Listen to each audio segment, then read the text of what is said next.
guys, my name is Adam. I'm the assistant manager for our Large Carnivore Department, and we're going to be talking about Katanga, Ajabu, and Jabari for just a little bit, and telling you a little bit more about zookeeping too.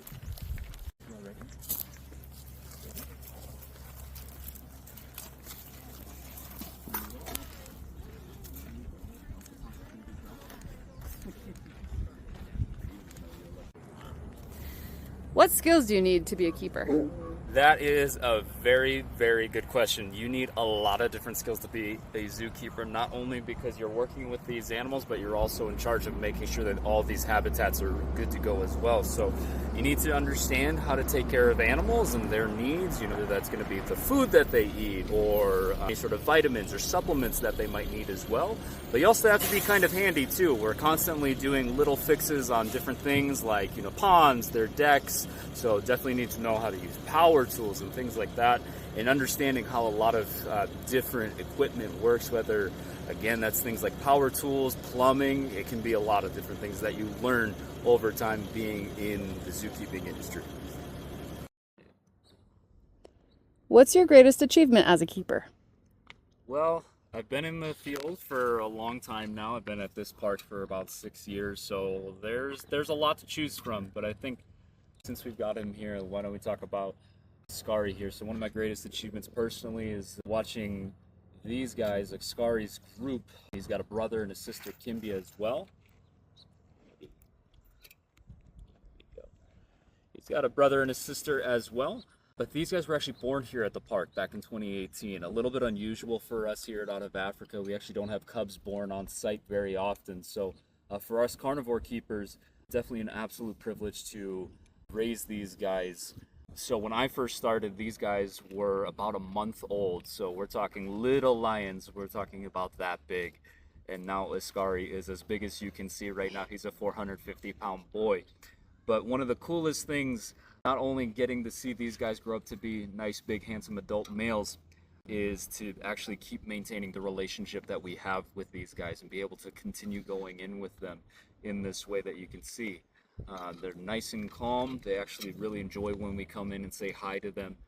For lack of a better term, we are considered part of the pride, with these guys, and that's an absolute privilege in my opinion.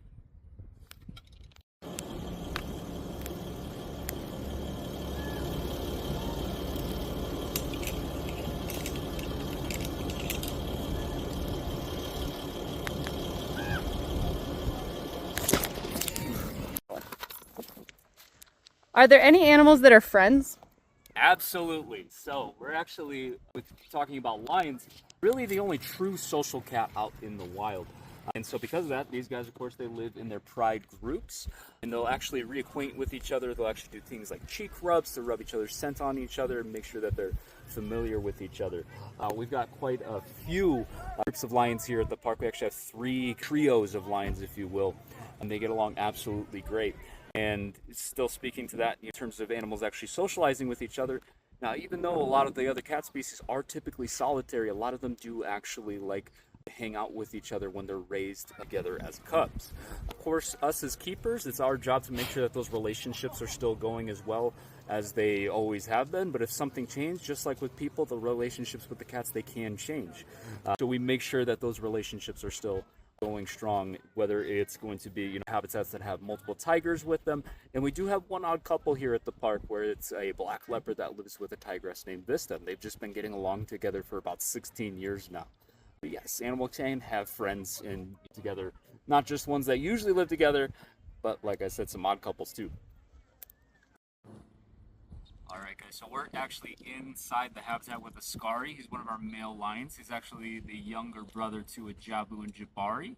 And we had a question of how we actually communicate with our animals, because we do step in with these guys, as you can see. Now, of course, they don't necessarily understand the words that we're saying, but a lot of it is actually the tone of our voice, Scary. And so when we're in with the animals, we actually try to use nice, calm, easy voices so that way they stay calm as well. But also, not just with the verbal communication, they actually read a lot of our body language, just like we read a lot of their body language.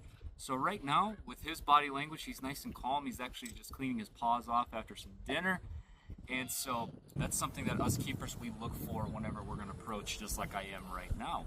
Now, of course, he's going to be reading my body language. If I'm afraid of him or something like that, the body language I portray might not be as fluid, as calm, might be a little bit more stiff, and that's actually a lot of fun for the cats, is when you move a little bit funny.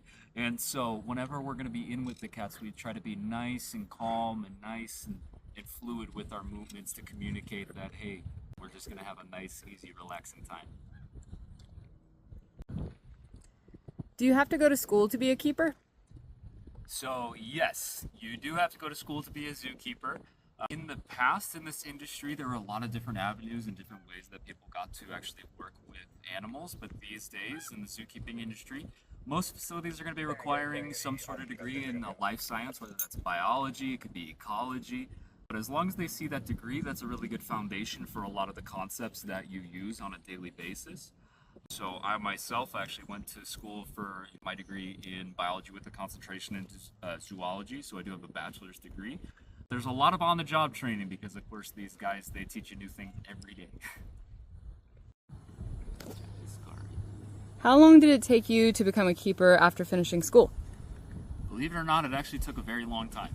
And so a lot of getting into that final job, that final position, or getting that intro job or that intro position is just building up different experiences, whether that's volunteering or internships. So let's see, I graduated from college back in 2016, and then it took me actually a couple of years.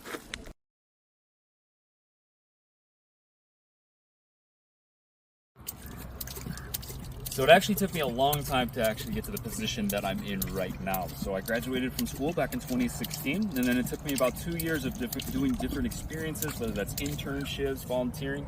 And I always tell people it doesn't necessarily always have to pertain to what you end up doing. A lot of different stuff with different kind of groups of animals, reptiles, things like that, but all those experiences add up to where I'm at now. So it can take a long time. How do you keep the animals healthy?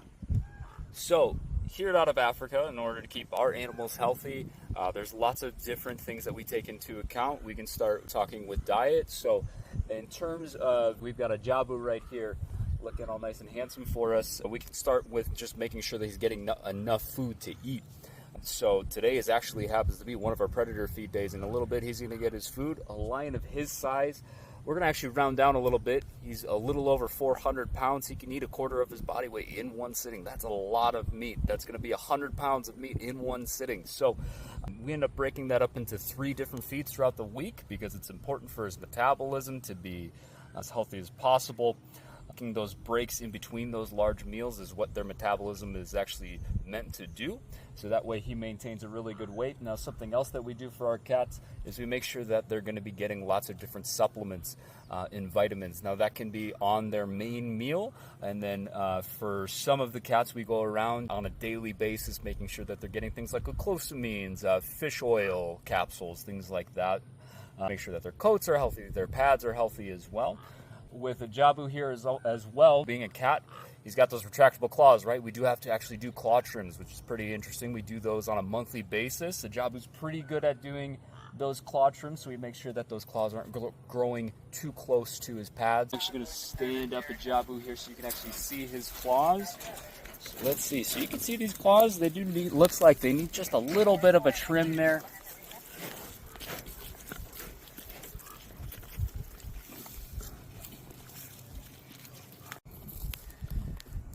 Now, in addition to your physical well-being, to make sure that these guys are healthy, something that us zookeepers take into account a lot is actually their mental well-being. So as part of being a zookeeper, you not only make sure that they're physically healthy, but also constantly experiencing new things. So whether that's going to be things like scent enrichment, something that we found with these 3, and in fact a lot of our lions here at the park, they absolutely love scent enrichment. In fact, coffee tends to be actually their favorite scent. They love to roll around in it. It's just kind of a new thing that they have to kind of think about. They might want that scent all over their body. I might take scents from different animals to just kind of be thinking about, is this animal here, or what kind of animal is that? Also, we do other things, not just scent enrichment, but on things like toys, like bringing in plastic balls are super fun for our lions here at the park. And then other enrichment items, something that you can help them definitely in the summer heat like we got going on right now. Cat popsicles. We make big buckets, freeze things with these guys. Be blood, it can be pieces of meat in there. Something for them to work on for a while and helps cool them down as well.